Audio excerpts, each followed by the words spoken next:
Operation सिंदूर और भी चलने वाला है। अभी तो मंगलसूत्र बचा है, अभी तो श्रृंगार बचा है, अभी तो भाई बहुत कुछ बचा है। आज भी हमने पाकिस्तान के सिविलियंस को नहीं मारा है, आज भी जो मारा है वो टेररिज्म के जो अड्डे थे उसको मारा है। हमने जो मारा सैनिक, जहाँ पे सेना ने गैर कानूनी काम कर रही थी पाकिस्तान के, उसको मारा है और इस बात का हमें गर्व है। हमने मसूद अजहर के आतंकी ठिकाने पे बम मारा, उसके परिवार के 14 सदस्य मर गए। अगर पाकिस्तान तुम्हारा भाई था 47 में कहाँ गया था ये भाईचारा? क्यों वहाँ से पाकिस्तान से वहाँ ट्रेन भर भर के सिख और हिंदुओं की लाशें यहाँ आ रही थी? क्यों सिंध और लाहौर को एकदम आतंकवादियों का अड्डा बना दिया? पहला एक ऐसा भारत देश हो गया जो न्यूक्लियर संपन्न देश को भी उड़ा सकता है। पाकिस्तान के आतंकी ठिकाने 11 एयरबेस, जहाँ पे आसिफ मुनीर छुपा था, नूर खान बेस, उस तक को उड़ा दिया हमने। आप सोच के देखो, इतनी बड़ी पावर है हमारे पास। अमेरिका के दबाव थोड़ी है, ये तो भारत का रहम है, दरिया दिली है ये हमारी। अभी तो हमने वो 4 भी पकड़ने हैं जो पहलगाम घुसे थे। तो डोनाल्ड ट्रंप जो है, उनकी स्थिति ये है, साला नाम सेना ने उनका नाम लिया ना, मोदी जी ने उनका नाम लिया। तो डोनाल्ड ट्रंप बिन मांगे अपनी सलाह भी मत दिया करो, ना बीच में घुसा करो। नमस्कार, आप देख रहे थे द थिंक न्यूज और मैं हूं आपके साथ मानव कश्यप। मेरी मौजूदगी राजीव चौक पर है और पहलगांव जो आतंकी हमला देश के अंदर हुआ था उसका बदला तो भारत ने ले लिया, लेकिन उसके बावजूद भी अब भी विपक्षी जो पार्टियां हैं वो लगातार भाजपा को निशाना साधते हुए ये तक कह रही हैं कि अमेरिका के दबाव में आकर के इन्होंने अपने पैर पीछे तक कर लिए हैं। उसको लेकर के जनता की क्या राय है उनसे जानेंगे और उनसे ये भी जानने की कोशिश करेंगे क्या इतना बदला काफी नहीं था कि उसके बावजूद भी सरकार को घेरे में अब भी लिया जा रहा है। सर, आपसे शुरुआत करना चाहूंगा, पहले अपने एक बार नाम बता दीजिए। नमस्कार भारतवासियों, मैं आपका अश्मित भाई। पहला सवाल आपसे यही रहने वाला है, क्या जो हमला भारत की तरफ से पाकिस्तान पे हुआ, क्या उससे संतुष्ट हैं आप? नहीं नहीं है? नहीं, अभी तो शुरुआत की थी हमने। अच्छा। और ये अभी आपने हमारे प्रधानमंत्री ने बहुत गर्व से बोला है, अभी सिर्फ स्थगित की जा रही है क्योंकि बहुत ज़्यादा नुकसान कर दिया हमने उनका। थोड़ा वो रिकवर करे फिर मारेंगे, इसलिए अभी छोड़ रखा है हमने। थोड़ा होता ना, एक वीडियो को पॉज किया गया है तो उस वीडियो को सिर्फ अभी पॉज किया है हमने, बंद नहीं हुई है वो वीडियो अभी तक। ऑपरेशन सिंदूर और भी चलने वाला है। अभी तो मंगलसूत्र बचा है, अभी तो श्रृंगार बचा है, अभी तो भाई बहुत कुछ बचा है। अभी तो सिर्फ शुरुआत हुई है सिंदूर से। ब्याह का होता है ना, ब्याह जब होता है तो शुरुआत की जाती है सिंदूर से। अभी तो हमारे लोग वहाँ पर अभी रफाल उफाल ने सबने मंत्र शुरू किए, सिंदूर अभी पहनाया, अभी बहुत कुछ बचा है। पाकिस्तान तो ये कह रहा है लेकिन कि हमने तो भारत को घुटनों पे ला दिया। हाँ, बिल्कुल बहुत ज़्यादा उन्होंने ले आया है, तभी तो उनकी एक मिसाइल हम पर लगी नहीं। और हमारे S-400 के आगे भी नहीं बढ़ पाए वो। ब्रह्मोस की मिसाइल हमारी उनके रडार में दिखी नहीं, सीधा उनके एयरबेसों में लग गई। हमारे रफाल तेजस तो उनको दिखे ही नहीं, वो सीधा उनके आतंकी अड्डों को उड़ाए। अब बताओ, लश्कर के हेड के 14 फैमिली वाले मर गए, उनको पता ही नहीं चला। अगर उनको यकीन नहीं है तो वीडियो क्यों गई? किसके जनाजे में इतने बड़े बड़े मंत्री गए थे? उनसे पूछो तो सही एक बार। अरे बड़ी बातें करने से थोड़ी होता है। पापा विपक्ष तो ये कह रहा है कि भारत तो अमेरिका के दबाव में आकर के अपने पैर पीछे कर ले रहा है। अमेरिका के दबाव थोड़ी है, ये तो भारत का रहम है, दरिया दिली है ये हमारी। अभी तो हमने वो 4 भी पकड़ने हैं जो पहलगाम घुसे थे। अभी जब तक उनकी शिनाख्त नहीं होगी तब तक मारेंगे। ये बात तो एकदम याद रखे, चाहे वो पाकिस्तान का विदेश मंत्री है चाहे वो प्रधानमंत्री है। अभी वो 4 तो हम पकड़ के रखेंगे। क्या पता, हो सकता है हमने अभी जो हमला किया उसमें वो 4 मर गए हों, कोई बड़ी बात नहीं है, लेकिन जब तक पुष्टि नहीं होगी तब तक मारेंगे।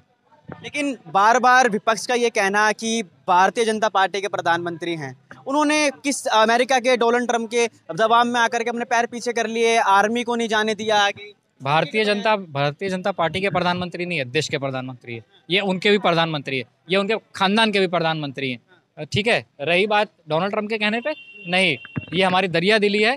हम ऐसा नहीं करते कि लोगों को जाके सिविलियन को मार दिया और उसका हाय अल्लाह कर दिया, वीडियो बना के डाली है। आज भी हमने पाकिस्तान के सिविलियंस को नहीं मारा है, आज भी जो मारा है वो टेररिज्म के जो अड्डे थे उसको मारा है। हमने जो मारा सैनिक, जहाँ पे सेना ने गैर कानूनी काम कर रही थी पाकिस्तान के, उसको मारा है।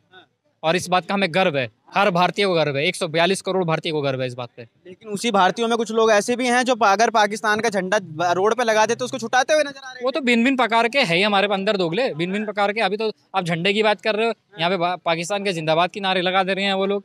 उनको क्या ही कहोगे? कुछ तो ऐसे कह रहे हैं कि पाकिस्तान हमारा भाई है।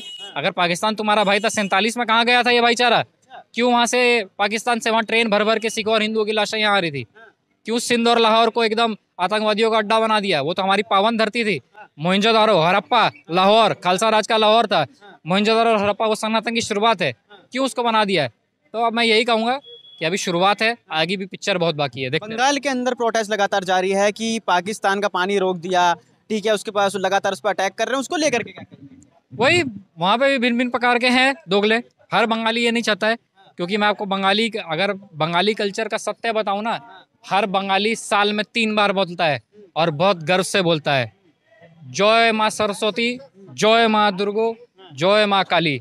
हर बंगाली बहुत गर्व से बोलता है। तो वहाँ जो बंगाल में प्रोटेस्ट हो रहा है वो बंगाली नहीं कर रहा है, जो कर रहा है वो सब पूरी दुनिया जानती है, पूरा देश जानता है कौन कर रहा है। लेकिन लगातार अब तो इंदिरा गांधी जी सबको याद आने लग गई हैं। कह रही हैं कि इंदिरा गांधी जी वो थी जिन्होंने अमेरिका की आंख में आंख डाल करके ये तक कह दिया था कि तुम हमला करो हम देख लेंगे, लेकिन मोदी जी ने तो पैर पीछे कर लिया। इनको कहाँ से टेलीफोन आ गया था? किसने टेलीफोन कर दिया? इंदिरा गांधी ने टेलीफोन करके बोला था क्या मैंने वहाँ पर अमेरिका की आंख में आंख डाल के बात की है? कि राजीव गांधी जी का टेलीफोन आ गया था?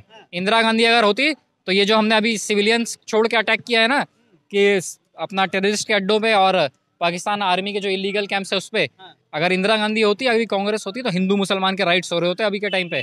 अभी सिखों को जैसे भड़काया गया है कांग्रेस की तरफ से कि सिखो तुम्हारे लिए तो पाकिस्तान है, तुम्हारा राजधानी जो है लाहौर है, तुम कैसे उसके लिए कर रहे हो? गुरु नानक देव जी तुम्हारा पहले ही जो पातशाही है उनका जगह है वो, बाकी 9 गुरु तो हमारे भारत में है, वो कौन गिनवाएगा इनको? कांग्रेस कभी किसी की सगा नहीं हुई है। आप 47 से लेके अभी तक देख लो, 47 में उन्होंने बोला कि हम हिंदू के सगे हैं, तभी हम राजीव गांधी जी को यहाँ पर प्रधानमंत्री बना रहे हैं और जिन्ना को पाकिस्तान का बनवा रहे हैं। और यहाँ हुआ क्या? हिंदू तो खत्म हो गया। हिंदू को तो 5 साल लग गया आज राम मंदिर बनाने में यहाँ, तो क्या ही बोलोगे इसके बारे में? लेकिन विपक्ष क्यों बार बार लगातार निशाना साध रहा है मोदी जी पर? ये भी तो बात है। विपक्ष तो देखो वेला है, उनको पता है सीट मिल नहीं रही, उनको कुछ भी कर लो नहीं मिलने वाली है, क्योंकि अभी मोदी जी ने इतना बड़ा यहाँ कदम उठा दिया है, उनके हाथ पैर ठंडे हो गए हैं कि अगर अरे यार हमारे नेता होते हम तो राइट्स करवा देते, इसने तो भाई सीधा हमला ही कर दिया। संजय सिंह कह रहे हैं कि अगर भारतीय जनता पार्टी जाती तो पाकिस्तान के 2 टुकड़े करवा देती। क्यों टुकड़े करवाएंगे? पूरा लेंगे। 47 में तो हमने पूरा ही दिया ना, 25 में वापस आएगा तो पूरा ही आएगा, टुकड़ा क्यों करवाना है? घर वापसी करवाना है भाई। और रही बात जो इधर उधर गंद है, गंद वालों को बलूचिस्तान भेजा देंगे, इधर वाले गंद को चाइना में भिजवा देंगे, क्योंकि चाइना तो बहुत उनका सगा बाप है, तो चाइना के पास पहुंचा देंगे इन लोगों को, क्या दिक्कत है? अच्छा चलिए ठीक है सर, क्या कुछ कहना चाहेंगे इसको लेकर के? इस ऑपरेशन सिंदूर जो है वो बिल्कुल सक्सेसफुल रहा है, लेकिन उसके बावजूद भी विपक्षी पार्टियां लगातार मोदी जी को कटघरे में खड़ा कर रही हैं। ये देखिए उनका काम ही है विरोध करना। वो तो सेना को भी नहीं सराहते। ये ऑपरेशन सिंदूर में हमारी बहनों ने कितना बड़ा शौर्य पराक्रम दिखाया। इससे बड़ी महिला सशक्तिकरण की कोई बात हो सकती है? हमने मसूद अजहर के आतंकी ठिकाने पे बम मारा, उसके परिवार के 14 सदस्य मर गए। आप सोचो कि मदरसे में पढ़ने वाले जो आतंकी तालीम उन्हें दी जा रही थी पहलगाम जैसे घटना करने के लिए, उरी पुलवामा करने के लिए, जिन्हें कलमा पढ़ना सिखाया जा रहा था, उनके ऊपर जाके बम गिर गया और वो ख़त्म हो गए, 2 खच की आग में जल गए, नरक पहुंच गए। कहने का मकसद तो जन्नत नहीं मिलेगी अब उन्हें। इतना बड़ा काम करने के लिए व्योमिका और कुरैशी, आप सोच के देखो इन दोनों ने कितना बढ़िया प्रेस वार्ता की थी। तो विपक्ष ने उनको भी नहीं सराहाया अभी तक, जबकि सबने उनकी फ़ोटो लगाई है, लेकिन उन्होंने फ़ोटो भी नहीं लगाई। वो आतंकियों की फ़ोटो लगाते हैं ना, उनके दिलों में आतंकी बसे हुए हैं। तो ये विपक्ष वालों से हमें कोई उम्मीद नहीं है। मोदी विरोध में देश विरोध करने लगते हैं ये लोग, ये गद्दार हैं। कह रहे हैं कि मोदी जी ने तो अमेरिका की क्या नाम है कहे पे आकर के पैर अपने पीछे कर लिए। नहीं, अमेरिका का रोल कोई है ही नहीं। मोदी जी ने कल नाम लिया क्या? परसों नाम लिया क्या? आदमपुर में जब मोदी जी थे एयरबेस में हमारे, जब एयरफोर्स के और हमारे भारतीय सेना के जवानों को जब वो संबोधित कर रहे थे, S-400 उनके साथ खड़ा था, राफेल उनके साथ खड़ा था, वो दुनिया को ये संदेश दे रहे थे ये तो हमारे पास है। हमने सारे आतंकियों के आए हुए हमलों को निरस्त किया। हमने राफेल से वहाँ पे जाके उनके परमाणु संयंत्र तक को उड़ा दिया। जो किनारा हिल्स की बात चल रही है, वहाँ पे न्यूक्लियर रेडिएशन ही तो फैल रहा है।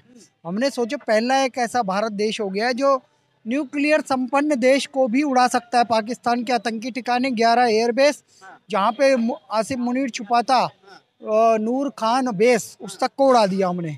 आप सोच के देखो, इतनी बड़ी पावर है हमारे पास। मोदी जी का इस देश को नेतृत्व मिला, ये बड़े सौभाग्य की बात है।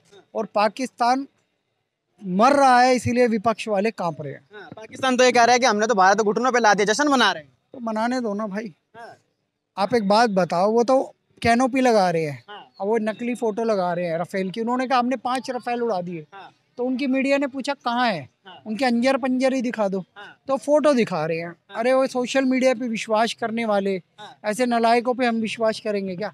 पाकिस्तान हारा हुआ देश है। वहाँ का DGMO उस दिन हाथ जोड़ के पाँव पड़ के अपना भारत सरकार से और हमारी सेना से कह रहा था क्या भाई आप सीज फायर कर दो, सीज फायर कर दो, हाँ। प्लीज़ ये गोलीबारी ब्रह्मोस छोड़ना बंद कर दो। हाँ। तब जाके भारतीय सेना ने तरस खाया हाँ। कि अब तुम्हारी तरफ से भी नहीं होना चाहिए, लेकिन वो तो नालायक है, हाँ। फिर भी उन्होंने शुरू किया क्योंकि ट्रम्प डोनाल्ड ट्रम्प जो बेफालतू में बीच में घुस रहे थे, तो डोनाल्ड ट्रम्प जो है उनकी स्थिति ये है, साला नाम सेना ने उनका नाम लिया ना मोदी जी ने उनका नाम लिया, तो डोनाल्ड ट्रम्प बिन मांगे अपनी सलाह भी मत दिया करो ना बीच में घुसा करो।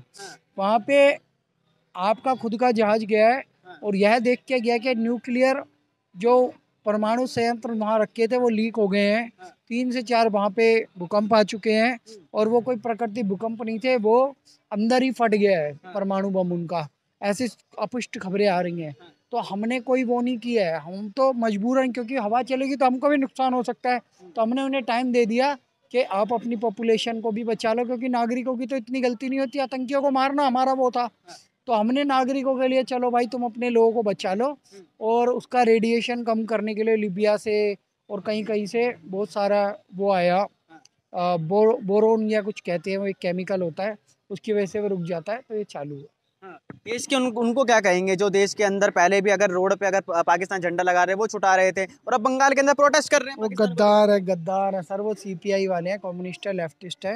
और मैं आपको बताया था ऐसे गद्दारों को खूब डंडे पड़ने चाहिए। मैं एक सेकंड कोई आ गया, मैं फिर आपसे बात करूंगा, ठीक है सर। तो यहाँ पर तमाम लोगों से बात करी जिनका साफ तौर पे कहना है कि पाकिस्तान को उसकी औकात तो हमने दिखा दी, लेकिन देश के अंदर रहने वाले विपक्ष और उन लोगों को अभी औकात दिखाना बाकी है जो लगातार भारत की गद्दारियों के अंदर शामिल होते हुए नजर आ रहे हैं। बाकी आपकी क्या राय है इस पर कमेंट सेक्शन जरूर बताएं। देखते रहिए द थिंक न्यूज़। बहुत बहुत धन्यवाद।